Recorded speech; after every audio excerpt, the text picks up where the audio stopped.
भगवान बुद्ध एक दिन गंगा तट होकर गुजर रहे थे। नदी किनारे एक व्यक्ति जमीन खोद रहा था। तथागत विश्राम के लिए नदी किनारे एक पेड़ के नीचे बैठ गए। उस व्यक्ति को जमीन खोदते खोदते एक स्वर्ण कलश मिला जिसमें ढेर सारे हीरे जवाहरात भरा हुआ था।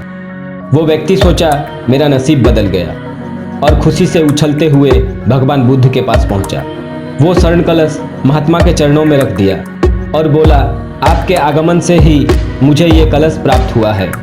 मैं इसमें से कुछ रत्न आपको भेंट करना चाहता हूँ। उस व्यक्ति के बात सुन के तथागत बोले, तुम्हारे लिए ये दौलत होगा, लेकिन मेरे लिए ये विष समान है, क्योंकि बिना परिश्रम से मिला धन विष होता है। ये बात सुनकर वो व्यक्ति नाराज होके कलश लेकर चला गया।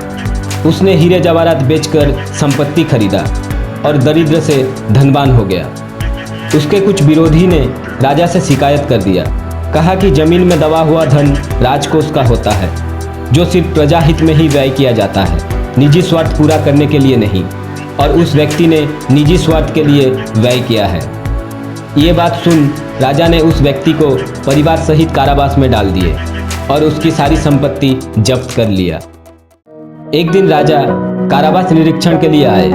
उस व्यक्ति ने राजा से कहा, महाराज, मुझे जब ये कलश मिला था तब भगवान बुद्ध वहीं थे। उन्होंने मुझे कहा था, बिना परिश्रम से मिला धन विष समान होता है, और अब मुझे समझ में आया कि भगवान बुद्ध ऐसा क्यों बोले थे। महाराज, मैं एक बार महात्मा के दर्शन करके उनसे क्षमा मांगना चाहता हूँ। ये बात सुनकर राजा ने महात्मा बुद्ध को राजमहल में आमंत्रित किया। उस व्यक्ति को महात्मा के पास लाया गया।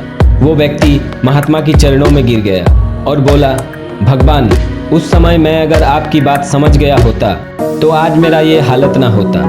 बुद्ध ने उस व्यक्ति को क्षमा किए और उस व्यक्ति का सजा माफ करने के लिए राजा से आग्रह किया।